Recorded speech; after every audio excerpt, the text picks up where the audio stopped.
भारत जोड़ो न्याय यात्रा का मकसद समाज के हर तबके साथ जो अन्याय हो रहा है और जिन्हें उनका वाजिब हक नहीं मिल रहा है उन्हें उनका हक और न्याय दिलाने का है। उक्त विचार झारखंड प्रदेश कांग्रेस कमेटी के प्रभारी गुलाम अहमद मीर ने प्रदेश कांग्रेस के विस्तारित कार्य समिति की बैठक में व्यक्त किया। उन्होंने कहा कि भारत जोड़ो न्याय यात्रा दुनिया की दूसरी सबसे बड़ी यात्रा होगी, जिसमें राहुल जी 6,700 किलोमीटर की दूरी तय करेंगे, जो 17 राज्यों के लगभग 100 जिलों जिसमें झारखंड के भी 13 जिले से शामिल है, सीधे ये यात्रा गुजरेगी। झारखंड में 804 किलोमीटर की यात्रा होगी, जो 8 दिनों में तय होगी। आप लोगों से निवेदन होगा कि जो भी और बाकी के सवाल हैं, ज्योति कुमार सिंह जी रहेंगे, अभी फिर से एक प्रेस कॉन्फ्रेंस 2-3 दिनों के अंदर में करेंगे, उसमें तमाम सवालों को हम लोग लेने का काम करेंगे। और आप जानते हैं कि और कुछ है चाहे नहीं है, हम मीडिया फ्रेंडली लोग हैं, लगातार आपसे बात करते हैं, रोज आपके सवालों का जवाब देते हैं। धन्यवाद, आभार, शुक्रिया। कीर्ति चिदम्बरम का कोई बयान देखा नहीं, मैं नहीं देखा, आपको पता हो। Sir, we are stick to this Bharat Jodo Nyaya Yatra. With all those issues will take up in the next day, and this is only for the Bharat Jodo Nyaya Yatra. As in the beginning only I have said. Please ask any question if you are related with this. अब ऐसा है कि भारत जोड़ो। धन्यवाद। आज हम लोग ये चूंकि एक ऐतिहासिक प्रेस कॉन्फ्रेंस है और भारत जोड़ो यात्रा का एक सेक्शन भारत जोड़ो न्याय यात्रा, इसके विषय में हमारे प्रभारी जनरल सेक्रेटरी एआईसीसी के जनरल सेक्रेटरी गुलाम अहमद मीर साहब आपको विस्तार से बताएंगे। उससे पहले हम लोग ये पैम्फलेट बुकलेट जो है रिलीज करते हैं सारे सम्मानित नेताओं के साथ, उसके बाद ये ब्रीफ करेंगे। पत्रकार मित्रों का स्वागत है। मंच पर उपस्थित अखिल भारतीय कांग्रेस कमेटी के महासचिव सह झारखंड प्रभारी आदरणीय गुलाम अहमद मीर साहब, अखिल भारतीय कांग्रेस कमेटी की ओर से झारखंड के लिए अधिकृत रूप से मीडिया विभाग को समन्वय स्थापित करने के लिए नियुक्त किया गया है, वैसे हमारे ज्योति कुमार सिंह जी, विधायक दल नेता आदरणीय आलमगीर आलम साहब, वर्किंग प्रेसिडेंट आदरणीय गीता कोड़ा जी, बंधु तिर्की जी, जलेश्वर महतो जी, शाहजादा अनवर जी, बड़े भाई आदरणीय सुबोध कांत सहाय जी, आदरणीय बन्ना गुप्ता जी, बादल पत्रलेख जी, सभी लोग आपसे आज मुखातिब हैं इस वास्ते कि जो आदरणीय राहुल गांधी जी ने भारत जोड़ो न्याय यात्रा, न्याय का हक मिलने तक शुरू की है। 14 तारीख से ये यात्रा शुरू होनी है। उस निमित्त आज इस प्रेस कॉन्फ्रेंस को मैं संबोधित करने के लिए आदरणीय गुलाम अहमद मीर साहब और ज्योति के समय तो कांग्रेस पार्टी के द्वारा जो मैनिफेस्टो आम जनता के बीच में और चुनाव के दरमियान जो लोगों को आश्वासन दिया गया था, यदि मैनिफेस्टो को देख लिया जाए, लगभग हम लोगों ने उसको पूरा करने की कोशिश किया। 1-2 पूरी किया है, 1-2-4 चीज जो छूट गई है। अभी 1 साल हमारे पास लंबी समय है। मैं आपको विश्वास दिलाते हैं, आपके माध्यम से जनता को भी, तो वो भी हम करके दिखाएंगे। और झारखंड सरकार ने एक नहीं अनेक ऐतिहासिक निर्णय लिया है, जो पूरे देश में वो निर्णय नहीं हो पाया, वो निर्णय हम लोग ने करके दिखाया। चाहे वो किसानों की समस्या हो, चाहे यहाँ पर वृद्धा पेंशन की समस्या हो, चाहे यहाँ पर विभाग के काम के जो करने का जो हम लोगों ने जो प्रोग्राम चॉकआउट किए थे उसका भी है। तो सारी काम आपके सामने है और 2019 और 2024 परिणाम जब आएगा, निश्चित तौर पर चौंकाने वाली परिणाम आएगी आपके सामने। और राहुल जी की यात्रा यह एक निर्णय साबित होगी, इस बात का विश्वास पहले ही आप लोगों को देना चाहूंगा। इन सारी चीजों पर जीएसटी इंपोज करके तकरीबन 50 साल में हाईएस्ट इन्फ्लेशन इन चीजों में है, हाईएस्ट महंगाई है जो आम गरीब इंसान, जो मजदूर इंसान है, इस वक्त इसको फेस करता है।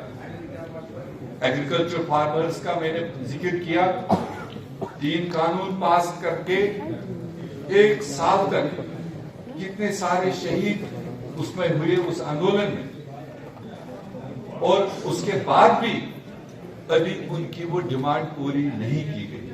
उनका जो मिनिमम सपोर्ट प्राइस वादा किया गया था, वो मिनिमम सपोर्ट प्राइस भी अभी तक उन किसानों को नहीं दिया गया।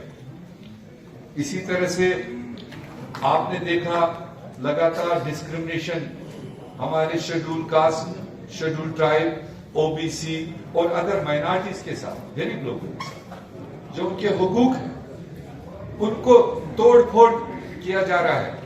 जो कॉन्स्टिट्यूशन ने उनको गारंटीज दी थी, जो बाबा साहब अम्बेडकर ने इतना बेहतरीन कॉन्स्टिट्यूशन कवर इन सारे पसमानदा तबकों को आगे बढ़ाने के लिए किया था, वो सब उनको नहीं पहुंच रहा है। ये बात हम इस प्रेस कॉन्फ्रेंस के जरिए से उठाना चाहते हैं। महिलाओं पर अत्याचार वो आप सब लोग कवर करते हैं, हम देखते हैं, कोई दरपर्दा वाली बात नहीं है, कोई कांग्रेस की अपनी बनाई हुई कहानी नहीं है। देश ये महसूस कर रहा है कि जो वादे थे वो नहीं इंप्लीमेंट हो रहे हैं। हमारी देश की महिलाओं को सुरक्षित एटमॉस्फेयर काम करने का, घर से बाहर निकलने का इस देश में नहीं दिया जा रहा। और इसी तरह से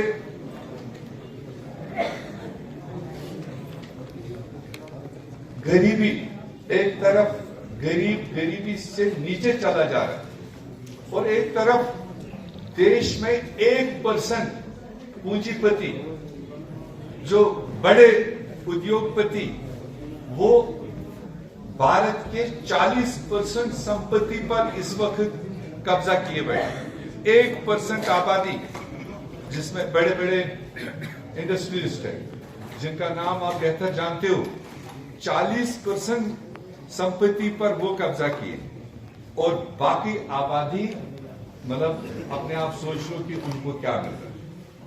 इसी तरह से उसमें कितने सारे स्कैम्स इस बार सरकार ने किस तरह से आम गरीबों की जो टैक्स पेयर्स हैं, जो अपना पैसा देते हैं, वो खजाने में जमा होता है, वो खजाने कैसे लुटवाए और मात्र अपने चुने हुए यार दोस्तों को पेट भरने के लिए।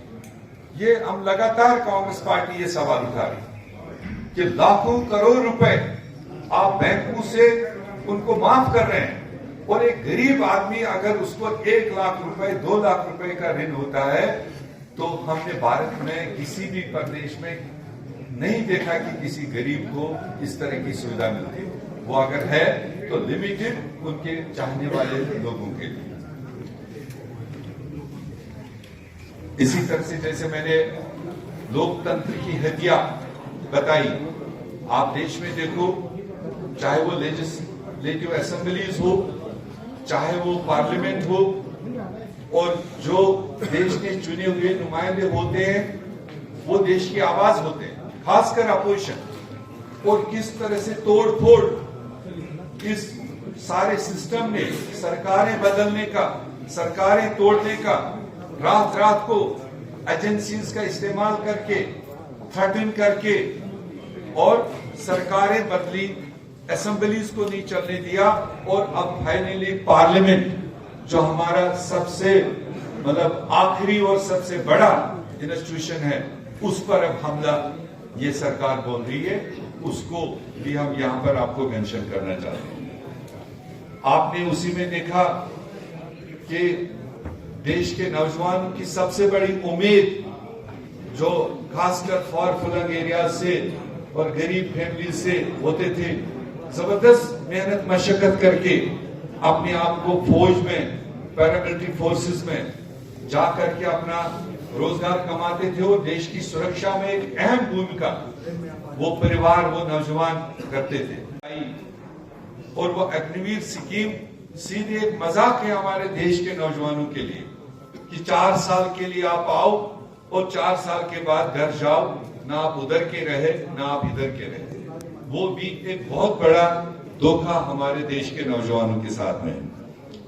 इसी तरह से कई सारे वादे किए गए। आप इसी देश में कई सारे एरिया ऐसे देखते हैं जहां टेररिस्ट अटैक्स हो रहे हैं, आज भी हो रहे हैं। वादे किए गए थे कि हम टेररिज्म को खत्म करेंगे, मगर रोजमर्रा हम खबरें सुन रहे हैं और ज्यादातर उसमें जम्मू कश्मीर से। पिछले 4 साल से आवाजें जरूर बंद है मगर एक्टिविटीज जारी है। राजौरी पुंछ के कहानियां आपने सुनी होगी, हम उसको भी मजम्मत करते हैं और उस फ्रंट पर भी ये सरकार फेलियर है। और आप लोगों को बखूबी मालूम है कि चुनी हुई सरकारें गोवा में हो, कर्नाटका में हो, अरुणाचल में हो, आपके मध्य प्रदेश में हो, महाराष्ट्र में, मणिपुर में, ये मिसालें आपके सामने कि जनता ने किसी पार्टी को एतमाद दिया उसके मैनिफेस्टो के मुताबिक और भाजपा को रिजेक्ट किया, मोदी की पॉलिसीज को रिजेक्ट किया और रिजेक्ट करने के बाद में किस तरह से उन्होंने दूसरे एजेंसीज को यूज कर करके और थ्रेटन कर करके लोगों को उठक बैठक करा के किस तरह से सरकारें तोड़ी, ये पहले देश में कभी नहीं होता। और इसी तरह से आज कोई भी स्टेट आप ले लीजिए जहां बीजेपी सरकार नहीं है, वहां पर किस तरह से कॉर्डन किया जा रहा है, अनसर्टिनिटी का माहौल पैदा किया जा रहा है, जिसमें ये झारखंड भी जहां हम इस वक्त बैठे हैं सिर्फ एक अनसर्टिनिटी का माहौल पैदा करने के लिए, यहां झारखंड के लोगों के जहन में ये महसूस कराना है कि मतलब यहां अनसर्टिनिटी है और अपना कोई दूसरा रास्ता ढूंढने के लिए कितनी सारी कोशिशें की गई। मैंने पीछे भी बताया आपको, आज से 2 महीने पहले आप छत्तीसगढ़ से सुनते थे, राजस्थान से सुनते थे और आज 2 महीने के बाद छत्तीसगढ़ और राजस्थान की कोई बात नहीं है। और इसको कांग्रेस पार्टी मजम्मत करती है। ये जमहूरी तरीका नहीं है जिस तरह से स्टेटों को डील किया जाता है। और इन्हीं चीजों को लेकर, इन्हीं सारी चीजों को देखकर कांग्रेस पार्टी ने पहले भी एक पदयात्रा चलाई राहुल गांधी जी के क़यादत में, जो कन्याकुमारी से कश्मीर तक चली और 5000 किलोमीटर पैदल यात्रा। उस वक्त देश में जो अफरा तफरी का माहौल था, जो एक डिवाइसिव, एक डिवीजन क्रिएट करने वाला माहौल इन जमातों ने, आरएसएस ने, बीजेपी ने और केंद्रीय सरकार ने पैदा किया था, और उस माहौल को, उस भाईचारे को, देश को इकट्ठा रखने के लिए राहुल गांधी जी ने जो पदयात्रा की, उससे देश में फर्क पड़ा और नफरत के बाजार में मोहब्बत की दुकान घर घर खुली और तब से देश में कुछ न कुछ फर्क उसमें आया। और वो यात्रा का मकसद था आपसी भाईचारे को कायम करना, सबको आपस में मिलाना और सबकी बात सुनना, सबकी तकलीफें क्या है, सबके इश्यूज क्या है, कहां कहां पर अन्याय हो रहा है, कहां कहां नाइंसाफी हो रही है, वो उस पदयात्रा के दरमियान राहुल गांधी ने पूरे देश के तमाम लोगों को, कोई जाति पात नहीं, कोई पार्टीबाजी उसमें नहीं, वो अबव पार्टी वो यात्रा चली और तमाम देश के सम्मानित लोगों ने उसमें हिस्सा लिया और अपनी बात रखी। और उसी यात्रा के उस निचोड़ को देखकर आज आने वाले 14 तारीख से राहुल गांधी जी की दूसरी पदयात्रा शुरू हो रही है मणिपुर से मुंबई तक, और ये मणिपुर से मुंबई 6700 किलोमीटर की यात्रा है। करीब 66 दिन में ये कंप्लीट की जाएगी और ये 17 स्टेटों में से गुजरेगी।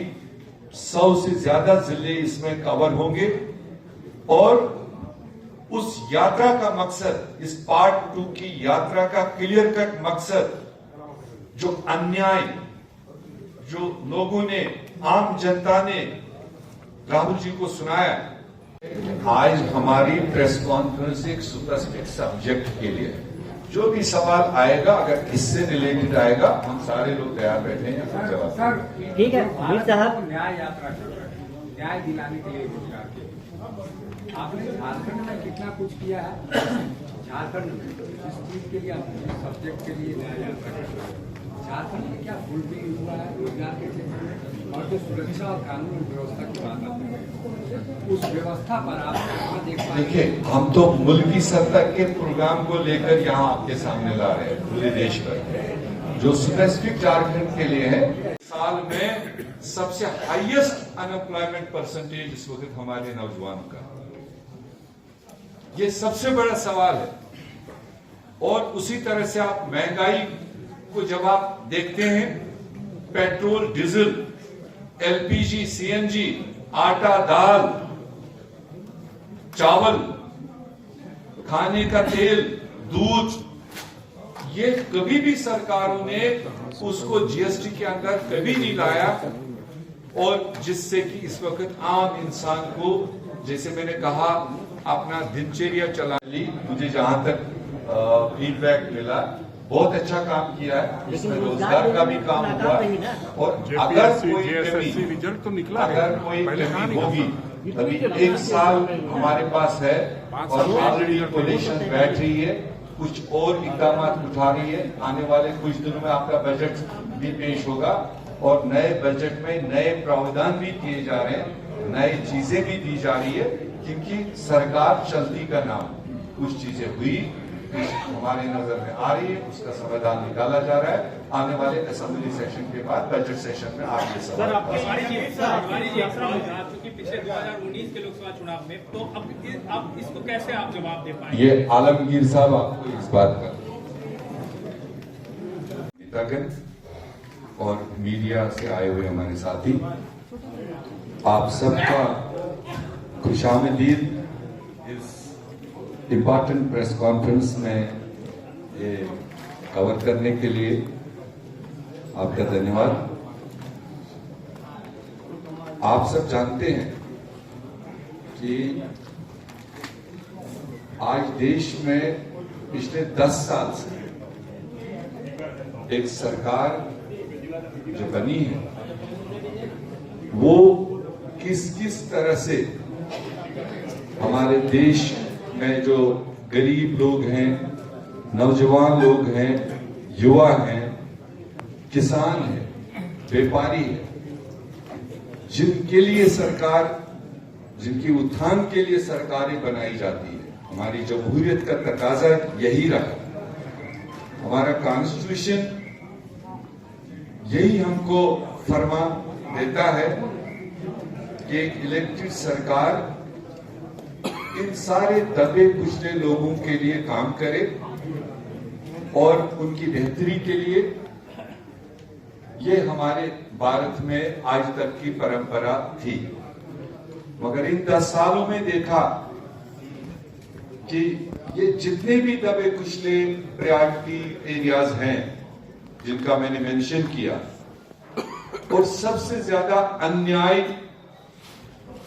इसी पॉपुलेशन के साथ होता आया है, चाहे वो नौजवानों की बेरोजगारी हो जो इस वक्त पीक पर है। करोड़ों नौजवान इस देश में बेरोजगारी के उस सितम में घूम रहे हैं। वादे बड़े बड़े किए गए थे, 2-2 करोड़ रोजगार प्रति वर्ष देने का वादा किया था।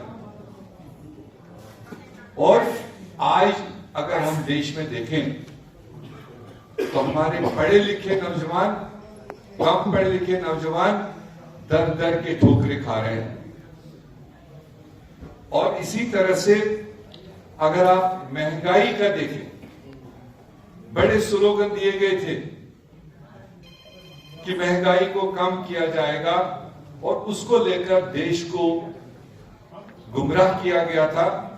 आज 10 साल गुजरने के बाद हम आम इंसान की रोजमर्रा जो उनकी रिक्वायरमेंट है, बड़ी चीजें तो बड़ी, जो आम गरीब के किचन से रिलेटेड चीजें हैं, दाल चावल, उस तक को नहीं छोड़ा गया और वो कहां आसमान छू रहा है। आज एक आम इंसान को, गरीब इंसान को अपना किचन चलाना मुश्किल हो गया, अपना पेट भरना मुश्किल हो गया। बड़े दावे तो बड़े, मगर मिनिमम लिविंग के लिए भी उनको उस लायक नहीं छोड़ा गया। इसी तरह से आप किसानों का देखें, हमारे देश में एक साल तक हमारे किसानों ने 3 कानून के खिलाफ अपनी आवाज बुलंद की और एक साल तक उनकी सुनवाई नहीं हुई, जिसमें 750 से ज्यादा किसान उस आंदोलन के दरमियान शहादत भी दी। और इसीलिए हम अनकॉन्स्टिट्यूशनल और बेरुखी सरकार इसको मान के चलते हैं। इसी तरह से आप जमहूरियत को देखें, कभी हिस्ट्री में नहीं हुआ कि आप अपनी मर्जी के कानून पास करने के लिए आपको लगा कि अपोजिशन उसमें सही बात, सही करेक्शन उठा सकती है, तो आपने एक मुश्त 100-150 मेंबर पार्लियामेंट्स को सस्पेंड किया और वो अपनी मर्जी के कानून आपने पास करके देश पर लागू किए। ये कभी भी देश में नहीं हुआ और कहीं दुनिया में नहीं हुआ, किसी भी जमहूरी मुल्क में नहीं हुआ। तो इन चीजों को लेकर मैं आपको शॉर्ट में ब्रीफ करना चाहूंगा। आप नौजवानों के रोजगार का लीजिए, इस वक्त कम से कम 4 करोड़ नौजवान हमारे देश में रोजगार के तलाश में भटक रहे हैं और दावे बड़े किए जाते हैं।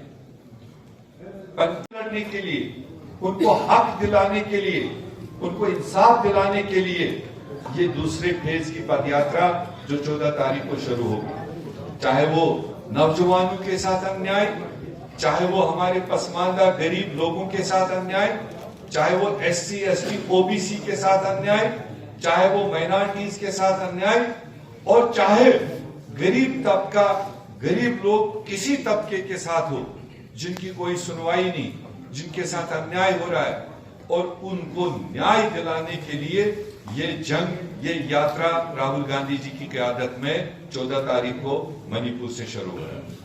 और हमें खुशी है कि ये यात्रा इस ईस्टर्न एरिया में मतलब आज कवर कर रही है, और ये आसाम के बाद वेस्ट बंगाल के बाद झारखंड, और यहां से हम प्रेस कॉन्फ्रेंस दे रहे हैं। झारखंड का सबसे बड़ा हिस्सा 800 से ज्यादा किलोमीटर इस पदयात्रा के जरिए कवर किए जाएंगे। करीब 13 जिले, अभी मोटे तौर पर 13 जिले उस पदयात्रा में कवर होंगे, और मुझे पूरी उम्मीद वो वेस्ट बंगाल हो या झारखंड, और जिस तरह से आपसे पहले हमने यहाँ के रैंक एंड फाइल से डिस्कशन किया, जबरदस्त जज्बा है, जबरदस्त शौक है, और मेरे ख्याल से एक हिस्टोरिकल फेज इस भारत जोड़ो न्याय यात्रा का राहुल गांधी जी की क़यादत में हमारे झारखंड पोर्शन में से जो भी डेट फाइनल होगा एंट्री का और क्लोजिंग का, वो आने वाले 1-2 दिन में क्लियर हो जाएगा, वो भी आपको बता दिया जाएगा। तो मोटा मेरा कहने का मतलब भारत जोड़ो न्याय यात्रा आज एक क्लियर कट सब्जेक्ट के साथ में, जो हमारी रिसर्च है, जो हमारे देश में अन्याय का सिलसिला ये सरकार चला रही, और ये रुकेगा नहीं तब तक जब तक हम देशवासियों को न्याय नहीं दिलाएंगे। और हमें पूरा भरोसा है कि 2024 का चुनाव ऑन कार्ड्स है, और इसमें सारी लाइक माइंडेड पार्टीज मिलकर एक जबरदस्त मैंडेट हासिल करेंगे, सरकार बनेगी। जो हम आज न्याय की बात करें उसको हम इम्प्लीमेंट करेंगे, और देशवासियों को आसानी, देशवासियों को सुविधा मिल जाएगी। ये हमारा मकसद आज के इस यात्रा का है और आज के प्रेस कॉन्फ्रेंस का। Thank you sir. एक सवाल